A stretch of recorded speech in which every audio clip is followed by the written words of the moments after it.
Assalamualaikum warahmatullahi wabarakatuh.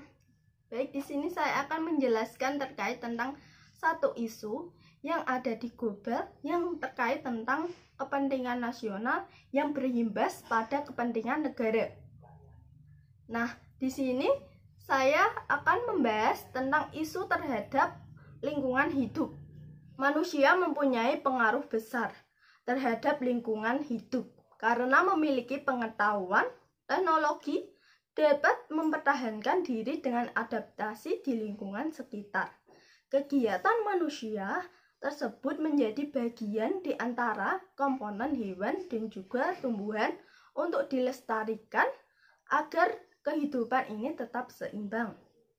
Nah, lalu apa sih makna dari lingkungan hidup sendiri? Lingkungan hidup adalah kesatuan ruang dengan segala sesuatu, baik bagi semua makhluk hidup yang mempengaruhi keberlangsungan kehidupan. Lingkungan hidup tersebut termasuk pada ekosistem, interaksi sosial, budaya, dan keseimbangan makhluk hidup. Lingkungan hidup sendiri dibedakan menjadi 3. Yang pertama, biotik, abiotik, dan juga sosial budaya. Nah, lingkungan biotik terdiri dari benda hidup, contohnya seperti tanah, pepohonan, jamur, bakteri, virus, tumbuhan, dan juga hewan. Lalu lingkungan abiotik mencakup seperti benda-benda yang tidak hidup, contohnya ada rumah, gedung, jalan raya, udara, air, tanah, temperatur, dan juga cahaya. Pada lingkungan sosial, budaya terbentuk dari aktivitas sosial dan kebudayaan membentuk suatu sistem nilai, gagasan, dan juga keyakinan serta makhluk sosial. Menurut Sudjono, lingkungan hidup merupakan lingkungan fisik yang terdapat di alam dan juga menggambarkan bahwa manusia, hewan, dan juga tumbuhan dapat dilihat sebagai perwujudan fisik jasmani. Menurut Undang-Undang Nomor 32 Tahun 2019 tentang perlindungan dan pengelolaan lingkungan hidup didefinisikan sebagai suatu kesatuan dari makhluk hidup yang termasuk di dalamnya manusia dan juga makhluk hidup lainnya. Nah, contoh lingkungan hidup yang ada di bumi, yaitu yang pertama, ada lingkungan hidup alami, merupakan lingkungan yang terbentuk dari proses alami dan memiliki tingkat keberagaman makhluk hidup yang sangat tinggi. Contohnya ada bukit, gunung, lembah, padang rumput, padang gurun, hutan, laut, pantai, danau, sungai, rawa, dan lain-lain. Yang kedua, lingkungan hidup buatan merupakan lingkungan yang sengaja dibuat oleh manusia itu sendiri dengan tujuan untuk membentuk lingkungan baru yang dapat ditempati. Contohnya ada jembatan, sekolah, pedesaan, jalan raya, kolam renang, dan lain-lain.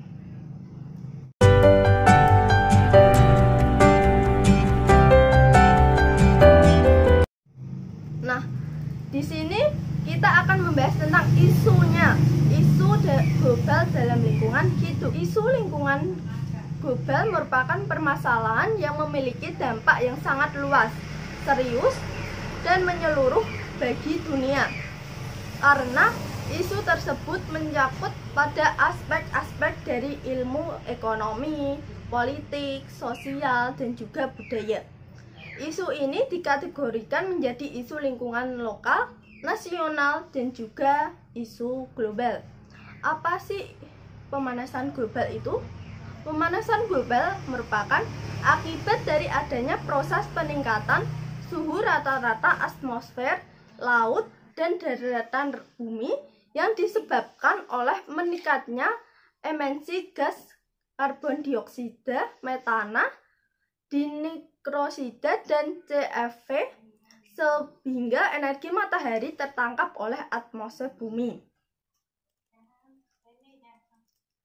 Nah, menurut laporan dari panel antar pemerintah tentang perubahan iklim IPCC, telah terjadi kenaikan suhu maksimum dan juga suhu minimum bumi antara 0,5 sampai 1,5 derajat Celcius, yang berarti temperatur rata-rata global telah meningkat sekitar 0,6 derajat Celcius dibandingkan dengan masa sebelum industri.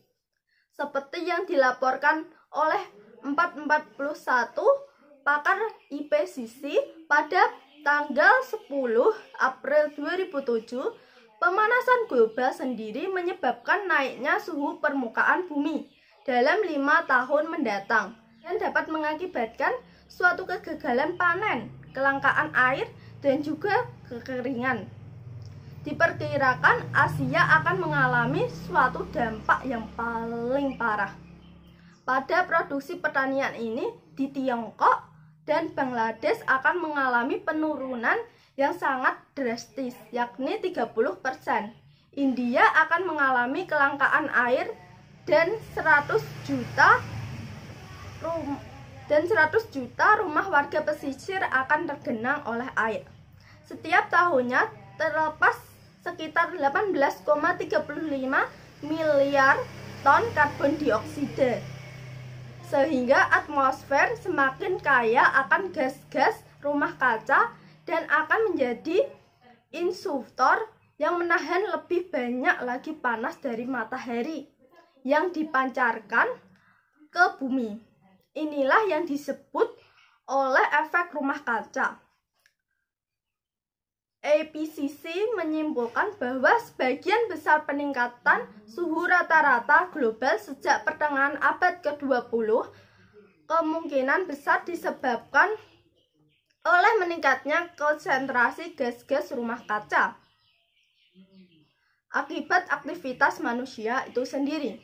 Selama pertengahan abad sekarang ini, gas rumah kaca atau CO2, metan, nitron oksida, dan CPS dilepaskan ke atmosfer bumi dalam jumlah dan konsekuensi yang sangat besar.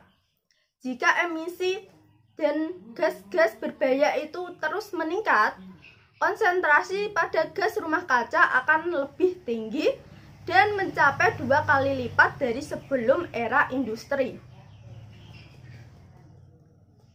yang pada tahun 2010. Jika ini terjadi akan mengakibatkan meningkatnya temperatur rata-rata global sebesar 2,5 derajat Celcius. Nah, dengan peningkatan 4 derajat Celcius di daratan, walaupun angka tersebut terlihat semakin kecil, tetapi temperatur meningkatnya 4 derajat Celcius tersebut sebenarnya sudah cukup untuk mengakhiri zaman es.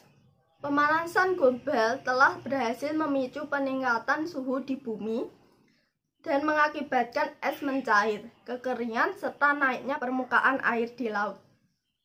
Nah, penyebab pemanasan global yaitu efek rumah kaca adalah proses saat panas terperangkap di bumi. Tampaknya bumi akan mengalami suatu menjadikan dingin dengan suhu negatif 18 derajat Celcius dan bumi akan lebih panas menjadi 33 derajat Celcius dari temperatur semula. Akan tetapi, jika berlebihan di atmosfer akan mengakibatkan pemanasan global. Nah, pada penguapan air, umpan balik ini akan meningkatkan kandungan air absolut di udara. Kelembapan relatif di udara hampir konstan atau bahkan menurun karena udara menjadi menghangat. Nah, selanjutnya dampak dari pemanasan global itu sendiri yakni iklim mulai tidak stabil, peningkatan permukaan laut, peningkatan suhu global, gangguan ekologi, dan juga yang terakhir perubahan sosial politik. Nah, selanjutnya dampak dari sosial ekonomi masyarakat. mengakibatkan gangguan pesisir dan kota pantai, gangguan sarana dan prasarana publik, gangguan pada produktivitas pertanian, dan juga meningkatkan resiko dan wabah penyakit. Sekian penjelasan dari saya, kurang lebihnya mohon maaf. Wassalamualaikum warahmatullahi wabarakatuh.